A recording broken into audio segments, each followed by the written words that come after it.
Good afternoon, everyone. I, Sneha, on behalf of NEN and Vadhwani Foundation, would like to invite you all for this webinar and also introduce our expert, Mr. Murali Rajagopal. He is the Vice President at Unifi Capital, a management graduate from the Asian Institute of Management, Manila. He has more than 16 years of experience in the field of corporate finance. He has worked in various capacities, initially with Alpic Finance Ltd and NBFC, and thereafter with Navia Markets Ltd, a Chennai-based NSE member. His functions in these companies included client sourcing, credit evaluation, transaction structuring and completion, private placement of debt or equity, identification of potential investors, and post-transaction services. Before I hand over the floor to Murali, here are a few reminders for the audience. You will all be on mute. You may ask questions by typing in the panel provided. Over to you, Murali. Thank you, Sneha. Good evening, everybody. I'll just before I get into the actual presentation, I would like to explain to you how I'm planning to go ahead with the presentation. I consider the fact that all of you are primarily decision makers. The focus of my presentation will be in terms of how, as decision makers, you should evaluate the profit and loss account, the balance sheet, and the cash flow statements, which are prepared by your accounts team or your finance team. The focus will also be in trying to help you to focus on specific issues, on specific numbers, which will be necessary for you in terms of running your business, both at a strategic level, that is looking to creating value for your business over a long-term period, and also at an operational level when you're running the business on a day-to-day basis. And as entrepreneurs and your budding entrepreneurs, I presume that you will be actually doubling up as your finance head, because you will most of your team will consist of people who are accounts specific, that is, they record information. But the analytical part, the analysis part, will be completely your responsibility. So based on these presumptions, I shall go ahead with my presentation. My presentation is structured as follows. I'll be focusing on the three general statements which are prepared, which is the profit and loss account, the balance sheet, and the cash flow statement. Under each of these statements, I shall focus on specific items which I think are important for you to keep in mind. Obviously, once I complete the presentation and when the question and answer session begins, you are most welcome to ask questions in elaboration of what I said, or completely, even if it includes issues which I had not covered in my presentation. You're most welcome to ask questions at that point of time. So now let me start with the actual presentation. I shall first focus on the profit and loss account. As you're aware, profit and loss account is basically a statement which records the revenue and the various costs incurred by the business. But within that, what are the items you should focus on? The first area is, of course, the first item, the item is the most important, the revenue item. The revenue, there, of course, as the very term explains, it is basically the recording of your sales. You have to, this is important, as when you're looking at when you look at a revenue figure, I presume you'll be looking at revenue figures, say, every quarter, just as an example. Then you should look at the revenue figure in two ways. One, you should look at in absolute numbers what has been achieved, and the other aspect is you should also analyze it with the previous quarter's performance. The reason for this, it gives you a sense. It gives you not necessarily a perfect sense, but gives you a sense of how your business is growing, whether your business is growing, and if so, at what levels. It also, you should analyze your revenues under two aspects. A, in terms of customers acquired. Two, in terms of the price of your product. That is, you should ask yourself at what what average price are you selling your product and service compared to, say, the previous quarter, and also in what number of customers have you acquired between the 2 quarters. By the way, quarter is just an example. You could do this month-wise also.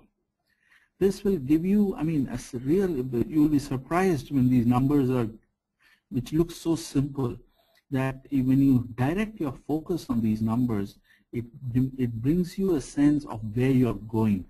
It will give you a sense of how strong your sales processes are, how strong your product offering is with respect to your customers, and what price points your product is being sold to the customer.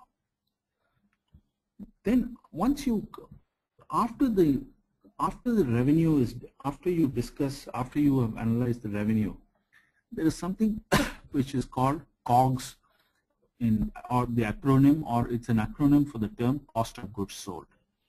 This is basically, in very simple terms, trying to analyze all the direct costs which are involved in getting your revenues. Very simple. That is, you have a product or a service.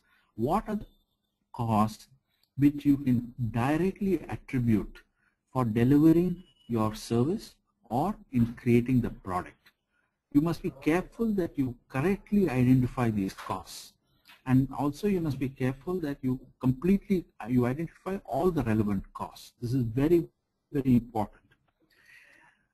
Once you identify this cost of goods sold, you remove it from your revenues to analyze how much, after all the costs which are directly involved with your product or service, how much money is left with you.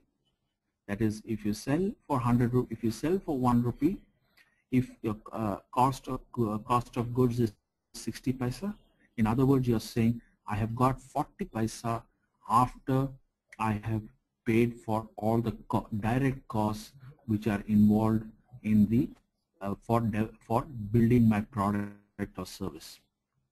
Once you have, so we call the term which we call is this the gross profit or the gross margin.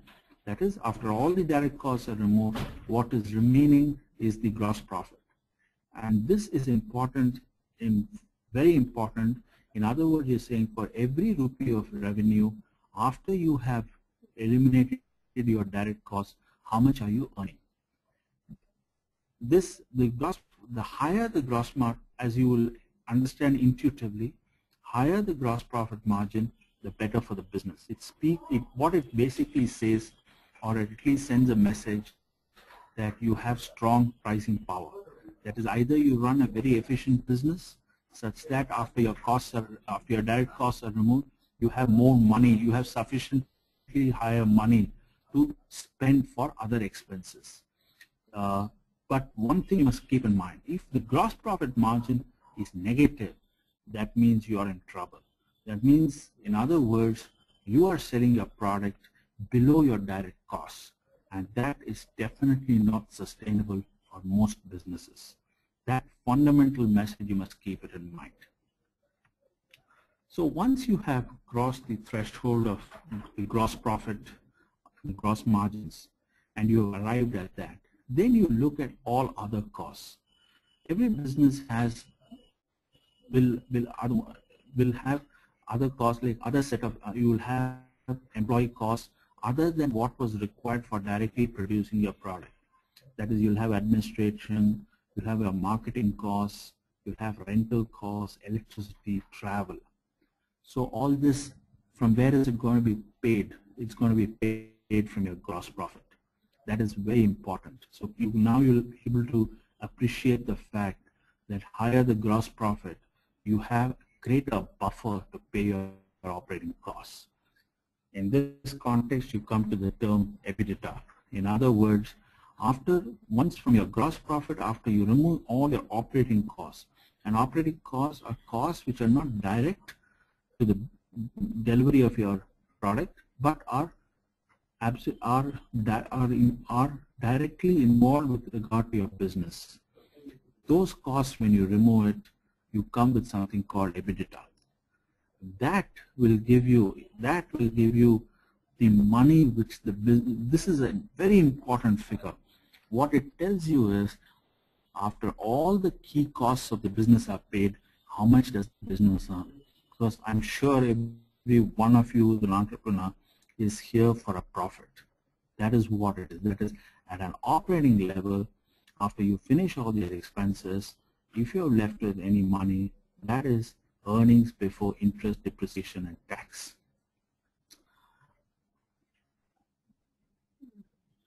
After this, there are two items.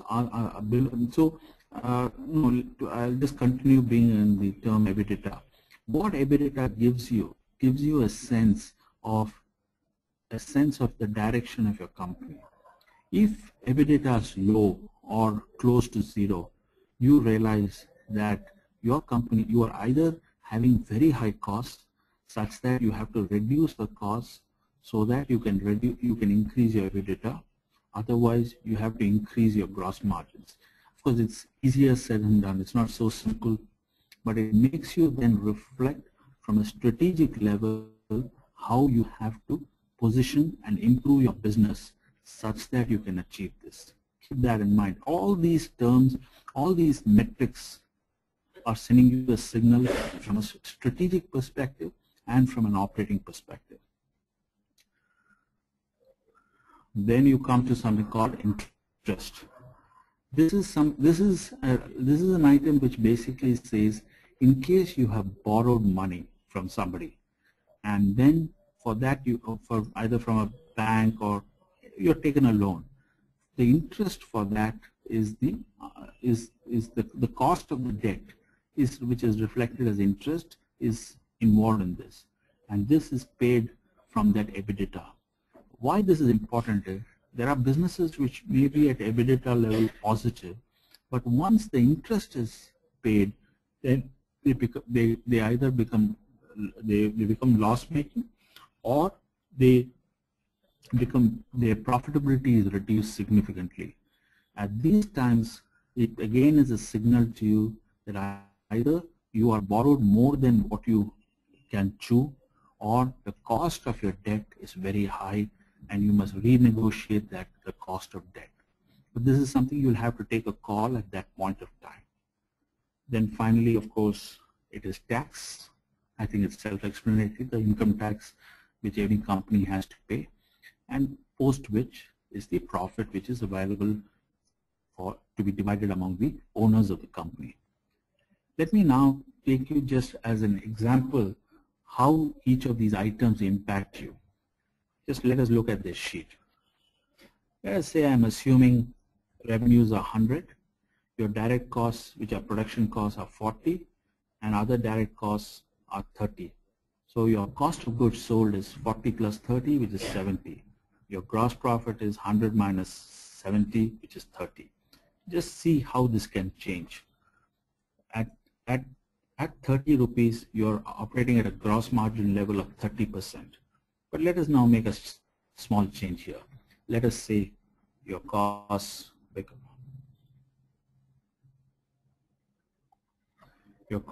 60.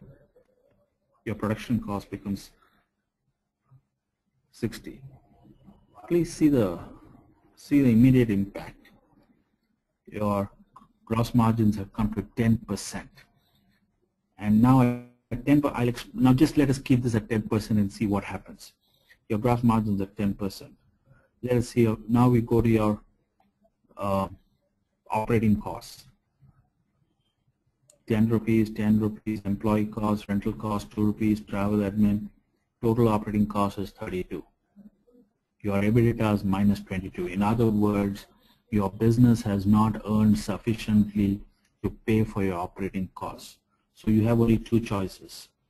Either you reduce all your operating costs to less than 10, or you increase this 10.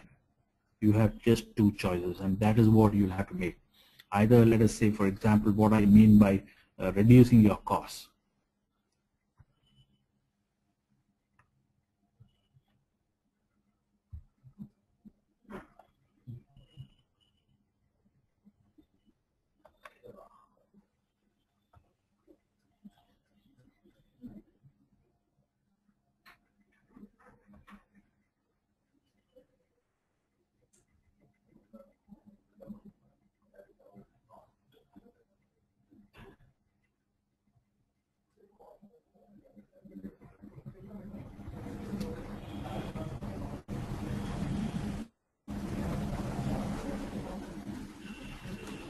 You got it? Look at the costs I have to reduce, but it's easy to do in an Excel spreadsheet, but in real life, can you actually reduce it? Can you, if you reduce your employee cost like this, will your employees be with you? If you reduce your rental, your landlord will kick you out. So it is not that simple to reduce these costs. There are some costs where you have control over, some you don't have control over. So keep that in mind. But the reason I'm just showing this as an extreme case is just to tell you the importance of gross margins. That is, for every 1 rupee of revenue, the higher the margin you earn, the better off you are in terms of running your business. Just keep it as a thumb rule. See, EBITDA is here 0. EBITDA 0, margins. Then just look. I told you after your operating expenses. Even here, if you have just achieved this, you got your interest, which is 1 rupee. You got your PBT before tax, which is minus 4. Once again, you are a loss-making company.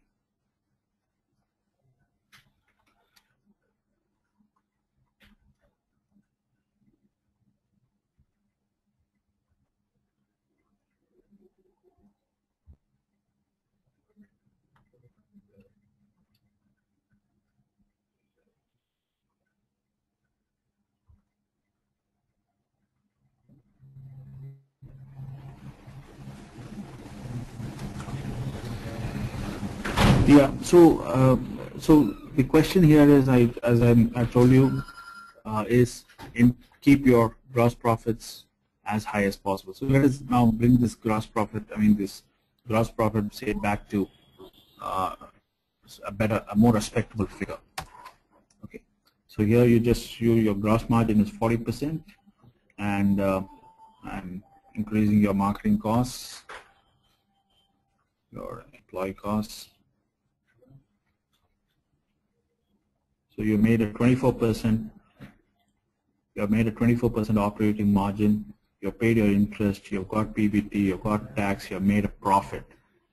But I also want to expose you to one more concept, and that is called cash profit. Just let me just change the format of this cell, please, for a moment.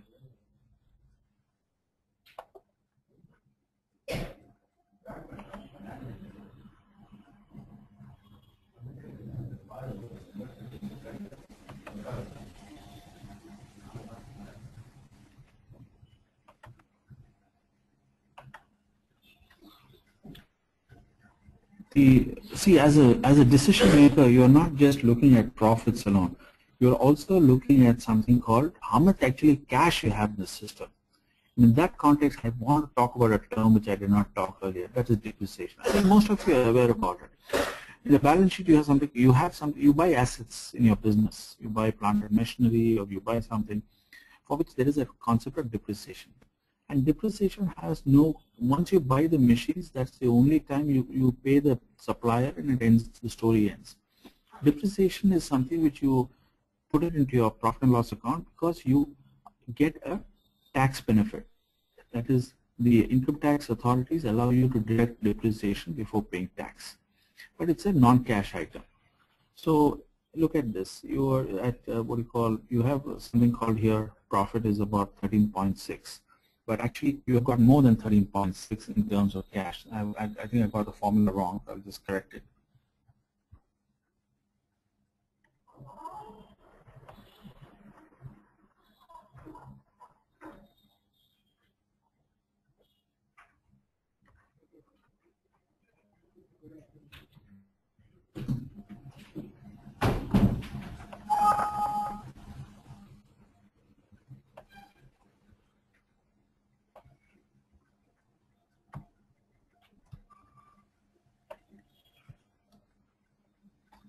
Yeah. See here, what you're seeing is why this is important is that profit is 13.6, but actually you have more cash in your system. What I have done is 13.6 plus this depreciation. So because it's a non-cash, so keep that in mind, because when you want to get a sense about how much money is there within the system, you must include this depreciation also, which gives you a higher amount than what is actually reflected in the profit and loss account. So keep that in mind. Concept of cash profit, you call it.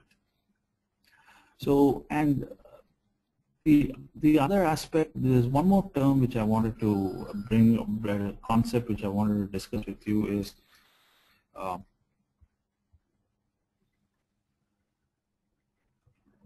break even. See, again, you're entrepreneurs. You're going to be, and I'm assuming that you're all budding entrepreneurs. You've just set up your businesses, and so it's very essential. And when businesses are set, I've seen in my experience, challenges in the first 2 years, first 2-3 years to establish yourself. And during that time, one of your primary goals is, you will understand, is to break even. What does it mean? Very simple. It means that your revenue should be at least equal to your costs, all your costs. That is, if this is 100, all your other costs, such that this PAT should at least be 0. In other words, your business should reach that level which is sufficient to, you are able to earn sufficient revenues to pay off all your costs. That is itself one of the first milestones for any business. And so keep that in mind. Keep that in mind when you're running. That is, why is it important? It's not just as a concept. You will, when you will focus on seeing here in the revenue, to get customers, how much units you must sell and what price you must sell, because you know your costs. Okay, so you can work backwards to get a sense of at least what is the minimum number of units do I have to sell at a prevailing price.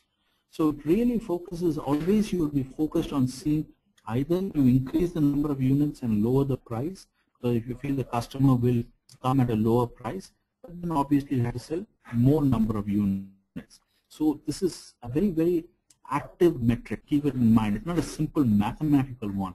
It will force you to think through about your business, saying every time if you are facing challenges, how do I ensure that my business pays for itself? And in that context, both you will focus on your revenues in terms of customers, in terms of pricing, and also you will focus on trying to run your business as efficiently as possible. You will keep saying, you will try to focus on saying, how much of expenses do I need these expenses? Can I reduce it? Can I run more efficiently? That will always be your focus. So you understand what I'm saying? Focus on revenue. From a break-even viewpoint, to achieve break-even, you have to get a sense of how your pricing strategy and your production units, what you have to sell, and from a cost perspective, how efficiently you can run your business. These will be the two factors which will be vital for you when you are evaluating a business from a break-even basis. So please remember, these are not simple numbers. These are all linked to your business. In the sense, for you as a decision maker, when you see this, you should start thinking. If you're running a lower gross margin, how do I improve my gross margin? If you're running a lower EBITDA, how do I improve my EBITDA margins? That must be your focus. Remember that. So see this as don't see these numbers as static. See them as live numbers, numbers which force you to introspect and make changes in your business. So this ends my presentation on profit and loss account. Now I shall go to the balance sheet.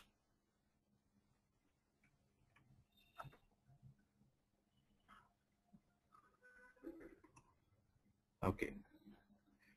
As again I repeat, as a decision maker, remember that you're not accounts guys or something. I'm talking to you assuming that you all take decisions with regard to your business.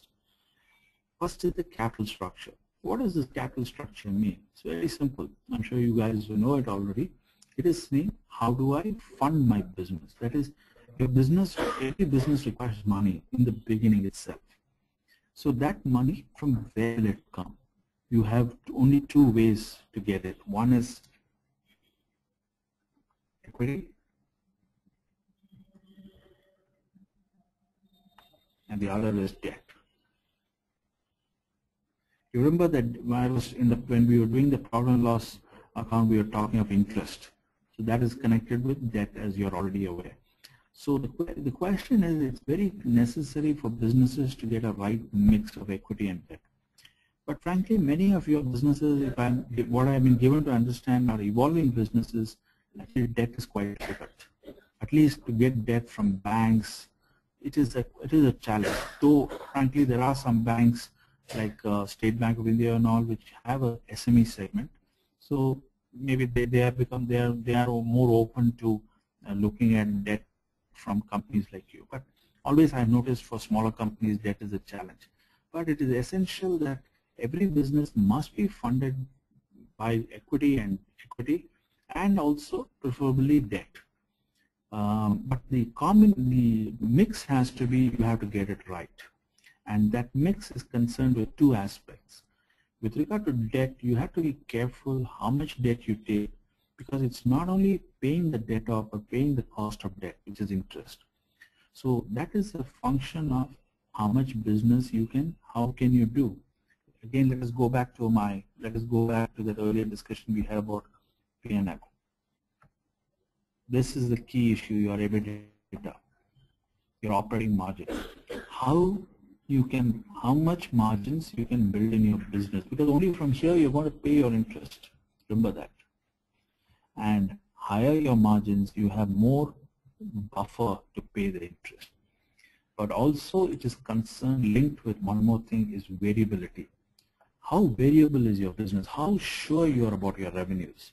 Because if the revenues are not there is always the uncertainty about your revenues. If they are higher, then you've got to be careful, because when at that point, if there is a drop in the revenues, your EBITDA itself will drop, and then you won't have sufficient money to pay for interest. So you as a decision maker, you will have to make the right judgment about how much debt you can take, keep in account your EBITDA margins and also the degree of certainty about your revenue.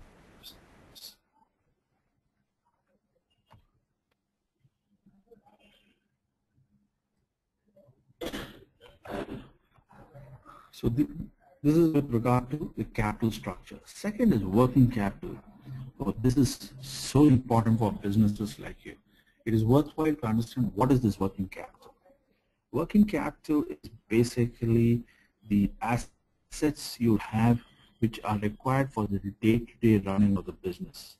It usually is a combination of inventory, sundry debtors, cash, and something called advance and deposits. That is, these advance and deposits are usually rental deposits, electricity deposits, deposits with your customers you have to give if they ask you.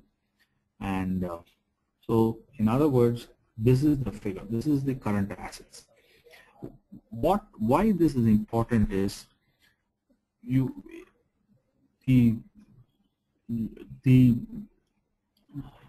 all these are money which is locked in. So the key is how to unlock this. So inventory, if you have it in raw materials, the challenge is how fast you can convert it to your product, which in turn you can sell. So the faster you are able to do it, the faster you are able to convert it to cash. So all this you have to convert it to cash. What is sundry debtors? If you have a credit policy, if you are selling on credit, then the question is at what sort of credit policy are you giving to your customers? The faster you're able to get your money from the customers, the better for you. This is again, what I'm saying is not rocket science, it's all intuitive. You get back the cash. But the challenge for any person is how to manage this, because your cash is being locked into these two, especially inventory and sundry debtors. So this is where usually what companies do, either if they have very high margins, what happens is they are able to earn a lot of cash and they're able to fund this themselves. Otherwise, if they have to go for something called a working capital loan, and this too is funded by either through a loan from a bank and through current liabilities. That is, you have payments to your suppliers, you ask for credit terms from them. So the best business is if you're able to match your current assets and current liabilities. So in other words, what you have to collect and what you have to pay. But in real life, very rarely that happens. Usually, you have to pay your suppliers earlier than what you can receive. But the challenge is for you to manage, because if money gets locked in, you don't, even if you have a very high P&L, again, let's go back here. If you have this, what you call, you have this, say 24% operating margin, that's a very good margin. But what is the use if this 50% of that, say of this revenues is in credit? That means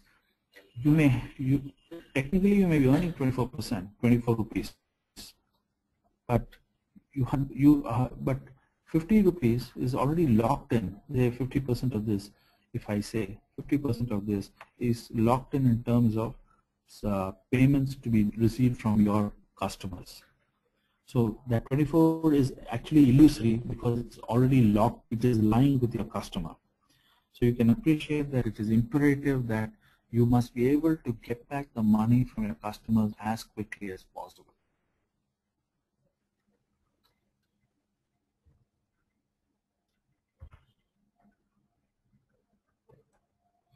You got it? See here. That is, this is your sundry debtors, 50 rupees. 100 you sold, 50 it's locked in. And here you are making a profit of 24. But what is the use of this 24? Because it is all here. It's all locked in. That is 12 rupees is locked in. That is, you got it. For 100 rupees you earn 24, so 50 rupees is sundry debtors, 50 into 24%, which is your 15 to 24%, which is your EBITDA margin. That is locked in. So that is, let's do it here so that to show you what it means.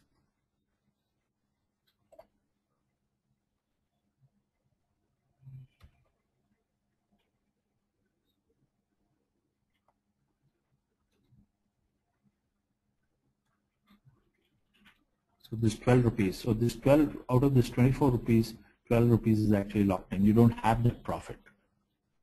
You just remember that. So it is very important for you to manage your working capital. Just remember that. And what is working capital? That is, it is this total current assets, okay?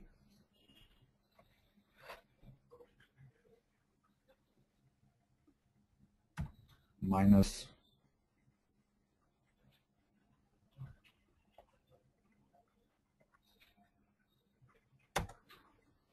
that means this 37 rupees you require, you will have to manage, because out of this 53 you will have your current liabilities which you have to pay your suppliers, and you're left with about 37 rupees which you'll have to get financed. And this has to be financed, remember that, because this 37 is locked in. It is something which is not there in the system. This cash is not available. So your challenge is to fund this, at the same time ensure that as quickly as possible you're able to convert this and this into cash. Remember that. That's what it means. Keep a very, very tight watch on your current life, on your working capital. That is, keep a watch on your current assets, because what people do is they sometimes try to, if they don't get the money, they delay paying their suppliers. But that is not a good idea, because if you stop paying your suppliers or delay, then they will not give you good credit terms. They will charge you higher for that, because nobody is going to give you free. And that, if they charge you higher, your profits eventually will come down. So you notice all this is interconnected. It's all not, all these items are interconnected. So as a decision maker, you must keep an absolutely focused, I cannot emphasize it. No emphasis will be too much, because the biggest of organizations have paid the penalty of not managing their working capital. So keep a very, very strong watch on your working capital.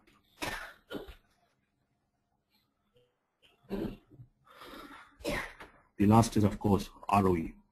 I presume you're all shareholders in your company. You're all shareholders of your company, either 100% or combined with your relatives and friends, you must be 100% owner. This is what you're working for, actually.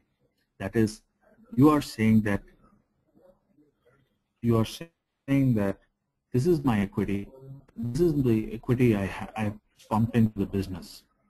how much is the return after paying for all expenses, including interest and tax. In other words, you're saying, the more I'm able to maximize the return, the better it is for me as a shareholder. Let's just do some numbers here.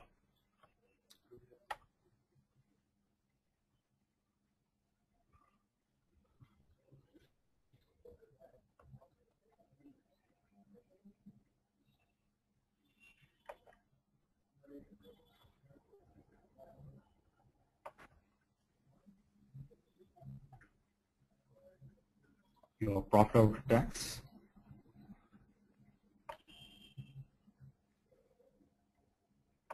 divided by return.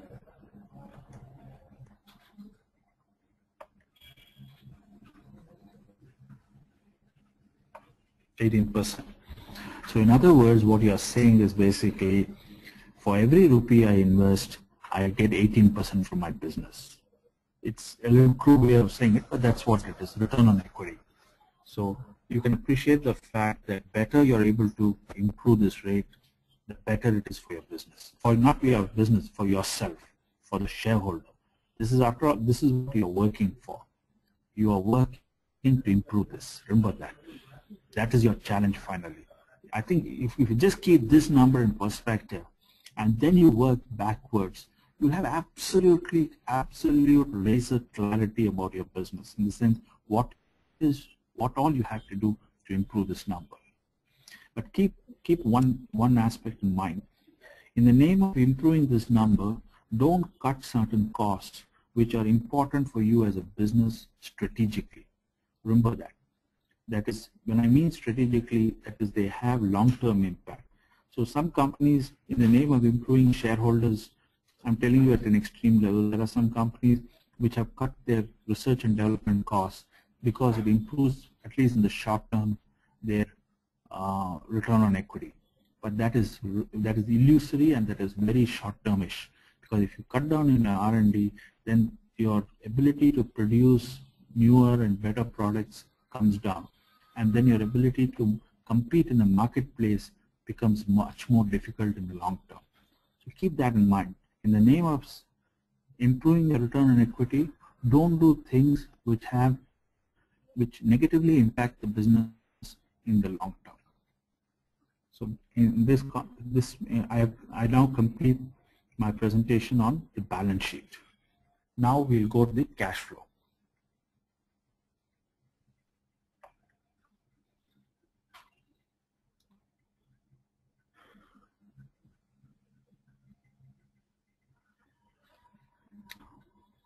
The cash flow statement, as I presume you must be aware, is a derived statement. That is, it derives from the profit and loss account and the balance sheet of a business. What is the importance of cash flow statement? Have you heard of a term? You might have heard of a term called cash is king. What it basically means is finally how much cash is there in the business. How much cash does the business earn? There is all this profit and all that is fine, but does it result into cash? Because without cash, there is no business at all. Remember that. These are all actually fundamental concepts, but you'll be surprised many of us forget that. So keep that. I think it may be even worthwhile if in front of your table or something, you just keep the statement cash is king. It will, I think, really focus your thinking whenever you take any decisions with regard to your business. So let us understand how you should interpret the cash flow statement. You remember this is 13.6 where it came from? It came from this P&L, where the profit after tax. So you have 13.6, great. Then you have the depreciation. You remember I said about this depreciation being a non-cash item. So again we take depreciation 3. But then we come to something called changes in working capital. What does it mean? What it means is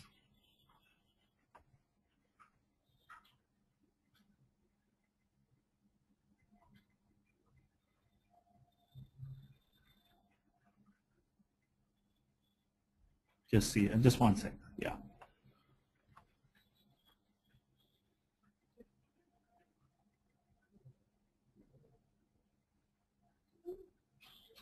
it's basically saying that this the advance and deposits, your sundry debtors, and your what do you call your inventory. How much money have you invested for this year? That is what it means. Let's see. C33 plus C31 plus C30 minus C20. Let's just see that. What is C33? C33 is advance and deposits. C31 is 8, and inventory is 6. Okay. So you add these three, and then you minus this C20. What is C20? Your current liabilities. So in other words, what you are saying is, I told you, no, your current assets minus current liabilities. That is, you have to invest 8.2 in your working capital. So in other words, look at the cash now. Just look at the cash. You have 13.6, which is your profit. You're adding your depreciation, so 16.6. But you have made investments in your working capital, which is 8.2.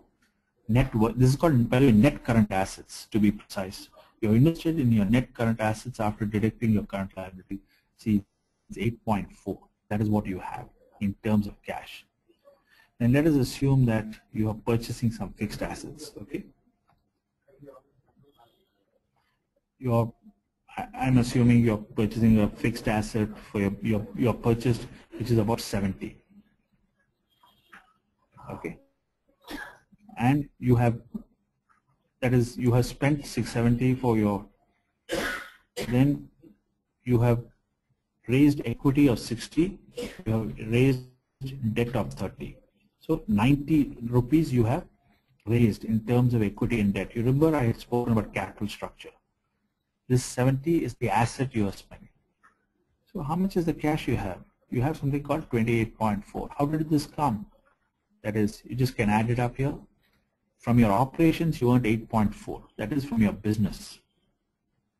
Then you have raised 90, which from equity and debt. So 90 plus 8.4 is the money which has come into the business. Out of that, for your fixed assets, you have spent 70. So the balance is 28.4. Just remember how you should see it. You are saying you have to, when you must focus your business such that it reaches a stage where from here itself you are able to generate sufficient cash to pay for any such investments. Because the more you keep borrowing or you take more capital, in both aspects, it is negative after some time. That is, if you raise more debt, what happens? You will have to pay more interest and your profit margins will come down. And if you raise more equity, what will happen? You remember I spoke of a term called return on equity? So now the denominator of the equity is becoming increased. So you have to earn more profits just to maintain the same margins. I told you last time I showed you made a return on equity of 18%. But if you increase your denominator, you will have to improve your numerator such that you maintain your 18%. And that can be quite challenging. So it's a good business should reach a stage where it's not, except for working capital, it should not depend upon equity or debt. But that will take some time. It's not easy. When businesses are growing, they need money. I just want you to keep in mind. But what at least keep in mind is this is an important figure to tell you whether your business is generating cash. Let me show you. Instead of this working capital of 8.2, let us make it 14.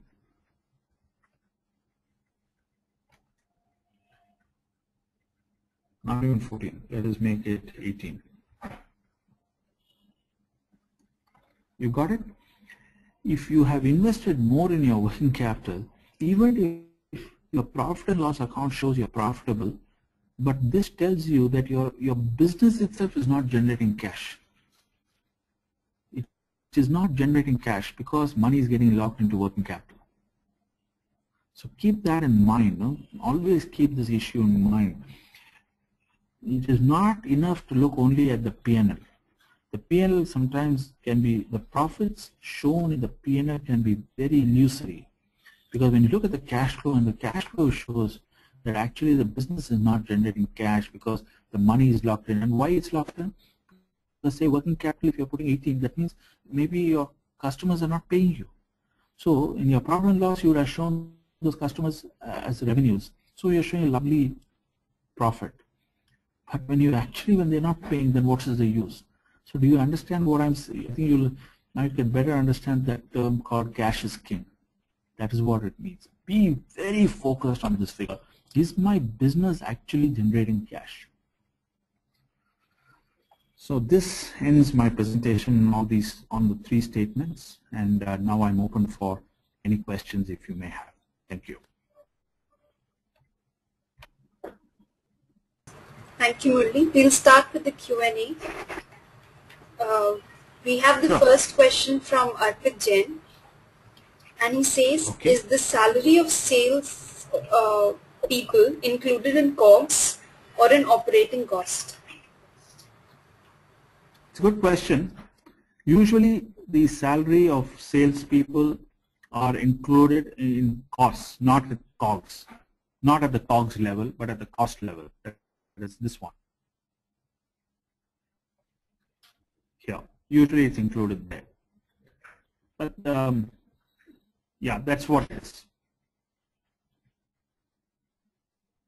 Hello? Hello? Hello? Hello? Can you hear me? Yeah, Can you hear me? Yeah, we can hear you. Yeah, I sort of lost you guys. So what I'm saying is sales employee, you usually put it here, below COGS, not as part of COGS. Our next question is from Supriti Tripathi. She asks, what is operating cost? Okay, we are on that sheet itself. Operating cost is this is not, what I'm going to tell you today is not necessarily complete. It depends, each business has its unique costs. But at a very simple definition, you could say all costs which cannot be allocated directly in the production of your product or service can be put into under operating costs. Not a perfect definition, but that I think that can help for you to get a sense of how to allocate the costs.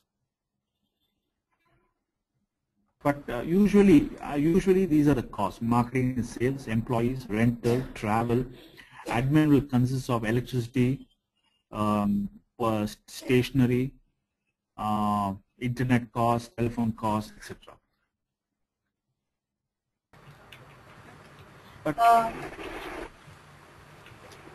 We don't have any more questions. Are there any more questions that you want to ask? Okay, there's somebody. The questions have started coming. So this is a question from Niranjan. Okay. And he asked, where should I include commission or incentives on sales? Can you repeat? What did he say? Commission on? Where should I include commission or incentives on sales? Okay, that's a good question. I would see, I'm not now talking from an accounting perspective, okay? I would suggest you deduct it from your revenues. Okay, so that you have no, these are directly involved in earning the revenues, the commissions. So I would suggest you reduce it from your revenues. Your accountant may say it differently, but again I'm repeating, I'm assuming you guys are all decision guys. So you say, okay, I earned revenues of 100, show it separately, but show less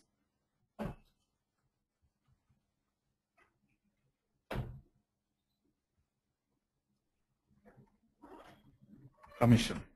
Show that separately, but show it in a way so that you include it as part of your COGS.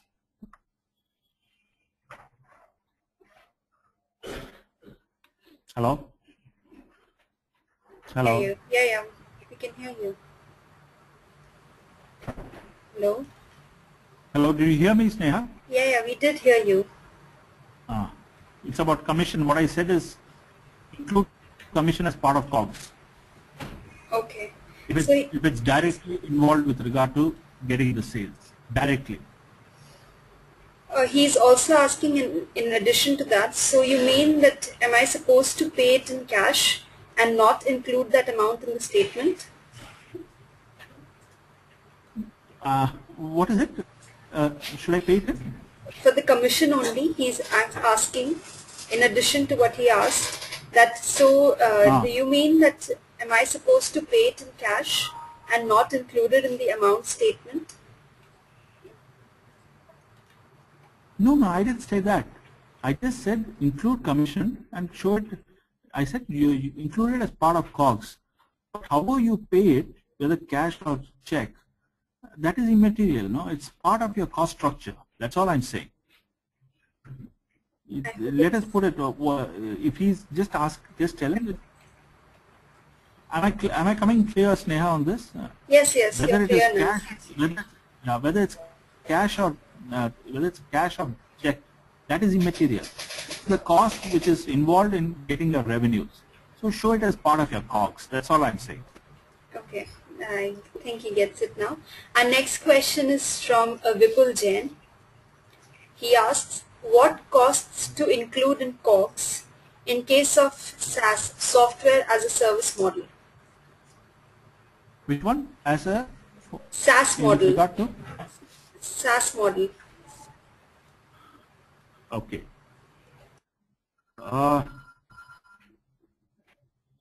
The question again is the SaaS model is with regard to the revenue. That is, I presume the SaaS model is basically saying that pay as you use. That is the principle behind it. But that is with regard to revenues. With regard to cost of goods sold, again it is the same principle. Whatever software product he's developed or he's doing, whatever costs are involved in either maintaining that product or developing that product. Basically, in his case, it will be maintenance of that product because the product will have been created and now he is allowing people to use it and pay for it as they use it. So that will come in revenues. But he will be doing a lot of work in managing and maintaining that product. I don't know, technical support or something else, server costs, because he must be keeping these, he must be placing this product in a server, the internet costs. So all those costs which are directly, he can say, are responsible for managing that product. He'll put that for COGS. So for example, I'm not too familiar with that industry. I'm assuming server costs will be there. That he should put it in COGS. Any internet costs, any telephone and telecommunication costs, all that should be included in that. That was nice. Our next question is from Ashish. He says, how do we calculate depreciation on assets? Okay. I would suggest Ashish, he just has to, I mean, there are various types of assets. He just has to, talk to the chartered accountant who will give him a list of assets and the depreciation rates prescribed, which is all there part of the income tax of the Companies Act. So he just, those assets and the rates are given. So he has to, whatever assets he has to look at that list, and at whatever depreciation rate it has been prescribed at, he will use that rate to come up with the depreciation. But just one thing here, it will be worthwhile for him to remember, there are two types of depreciation. One is Companies Act depreciation and other is income tax depreciation.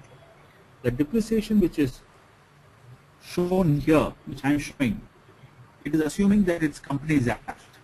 But when he pays the income tax, when he pays this income tax, what happens is he's allowed to he's allowed to use the income tax rates for depreciation only for when he's calculating the tax. And the income tax rates are they are actually usually higher than the Company Act's rates.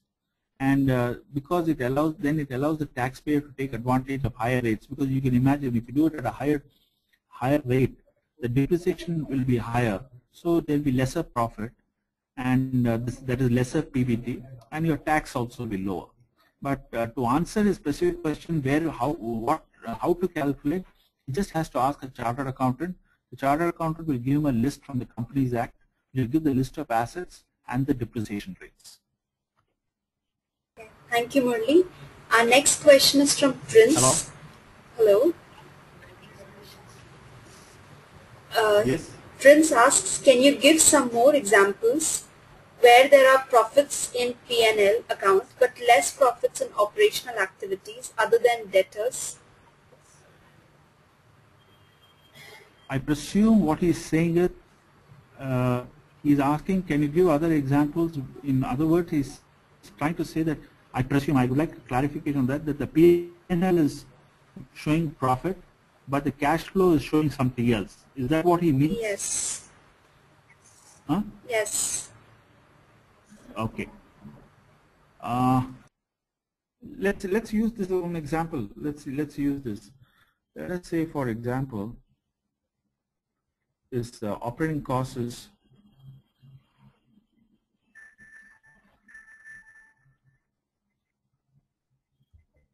just see this. Please see the operating margin. Huh? Just see that. You see it now. It's jumped to 30%. Okay. Now let's go straight. So 30% from 24 it has jumped to 30. So PAT has jumped to 17.68. I don't know whether you remember earlier it was about 13 point something. So now let us go to the cash flow.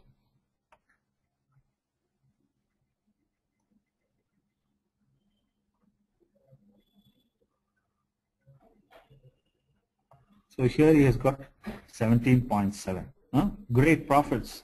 I'll just once again see the margins. Margins is 18%. 18% net margin.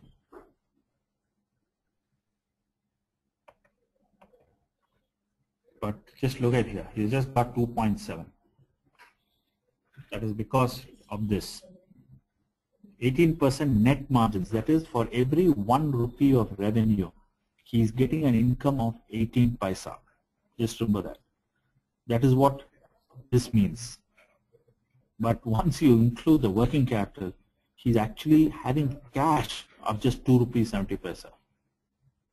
From 18%, which he should have had, if actually see it's 17.7 plus 3, he should have had 20.7, but he's left only with 2.7. Why? Just because of the 18. Just understand. Just see. Let us make working capital.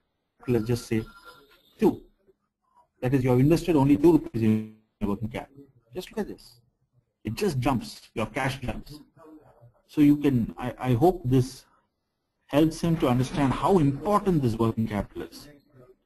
How much money are you investing into your working capital? The lesser you invest, that means you're able to get at the end of the period, you're able to get the cash from, you're able to collect the cash from your customers, and the inventory, you're carrying a very low inventory, your cash from the business improves. I'll just show you how it can change. Say 21 is your inventory. Actually your business is not having cash. How many businesses get into this trouble?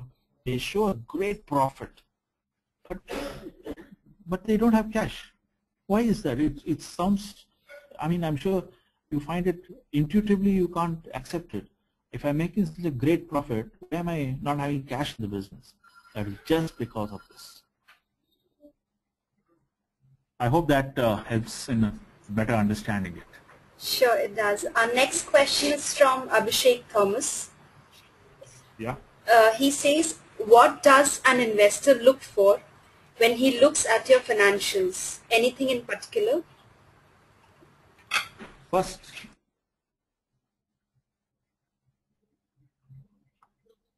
he first looks at this, your gross margins. He looks at this. This is important. He really looks at this.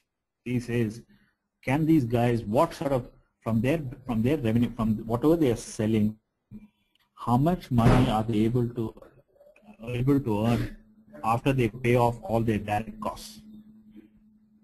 The higher the margin, they like the business. That is one. Please don't take, you must understand there are different factors, but this is one key factor. They look, they say, what is the COGS? COGS means, I'll just show you.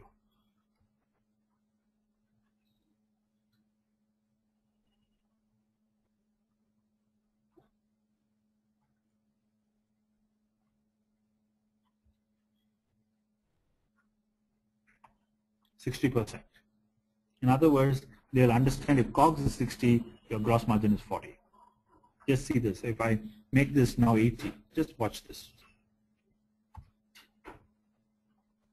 Your COGS is 80. Your gross margin is, in other words, your gross margin is 20. So this is one very key figure.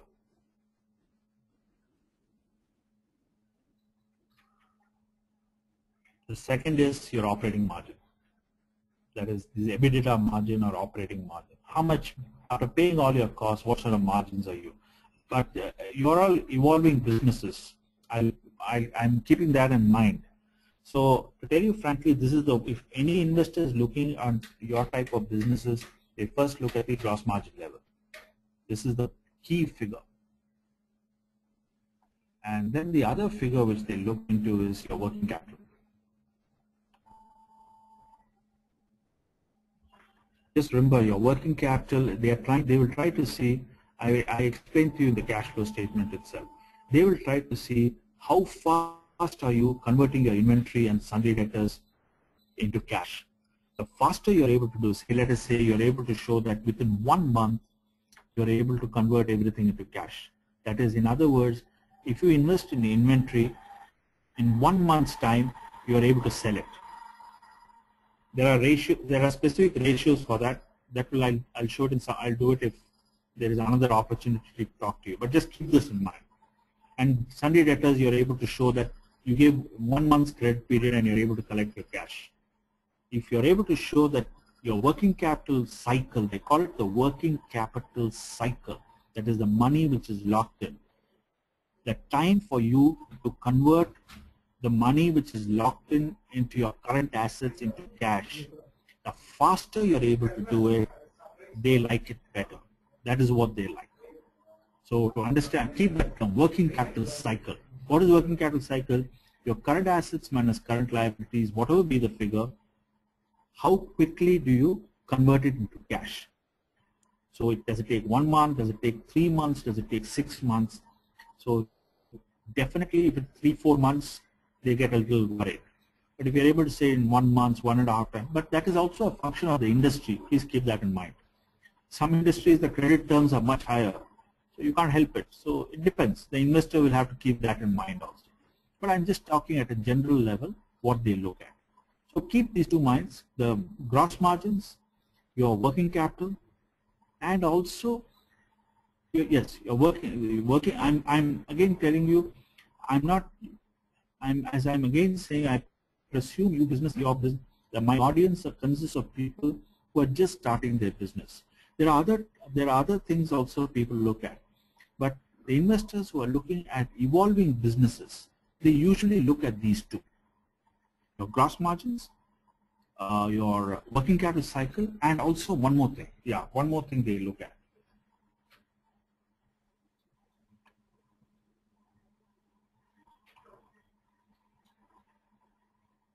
They look at the size of your market. Okay, you earn your revenues, no?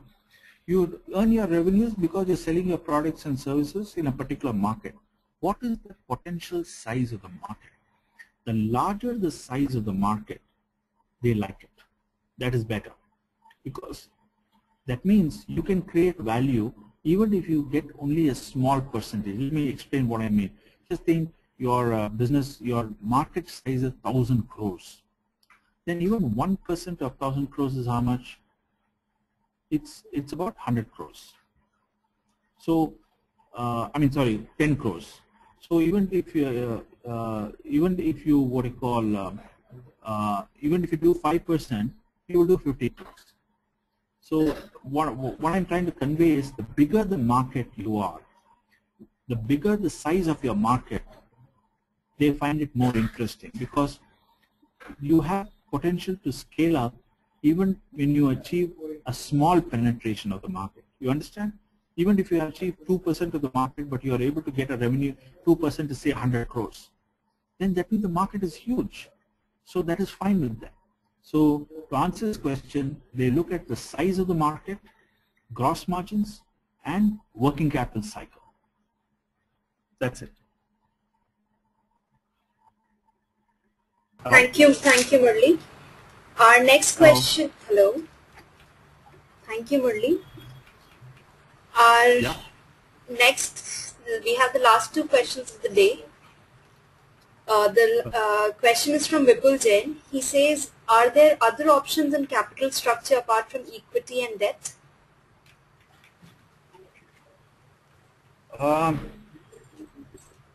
Not to my knowledge, in the sense, if Vipul can ask, if he can specify what he means by that, because usually there are only, at a broad level, there is only equity and debt.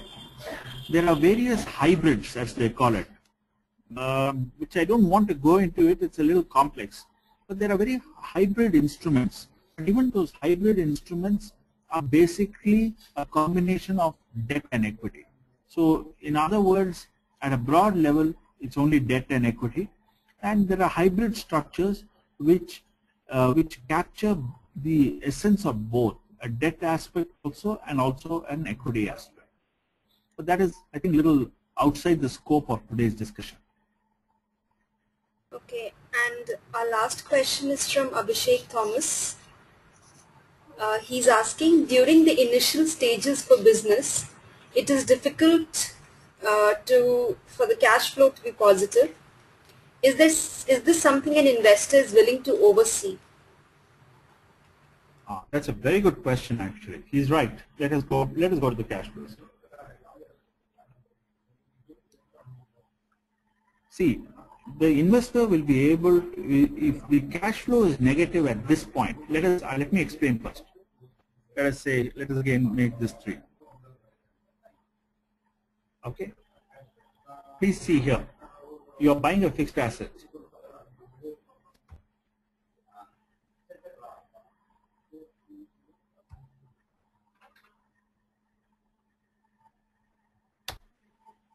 You are negative here. If you are negative here, the investor will be ready to overlook, because he'll understand. That is, you need this investment to build the business further. So he cannot expect at this point that your business should be able to generate that much of cash that it can pay for this investment. Okay, this investment. But what he'll find difficult to overlook is this: that your core business itself is not generating positive cash. In other words, your working capital is locking all this up. Unless you're able to give him a very, very valid, very convincing answer, if you're cash negative at this point, it will be difficult. You really have to demonstrate why that is so, and it must be logical and convincing. So I hope I am answering his question. If it is negative at this level, he will definitely be ready to do it, because this is a long-term investment. But if it's negative at this level, at an operating level itself, I told you cash is key. That is, your business is not able to generate. You're locking your money somewhere. Your customers are not paying you. Inventory you're taking up, which you're not able to convert to cash. That is your core business. And if you're not able to do that, there is some problem. That is why. So this is where is my answer to his question. Thank you so much, Murali. Here is, yeah, sure. So thank you very much for this very interesting session and very informative session. Thank you to all our attendees for participating in the webinar. We are glad that the questions did keep coming, but we've already exceeded the time.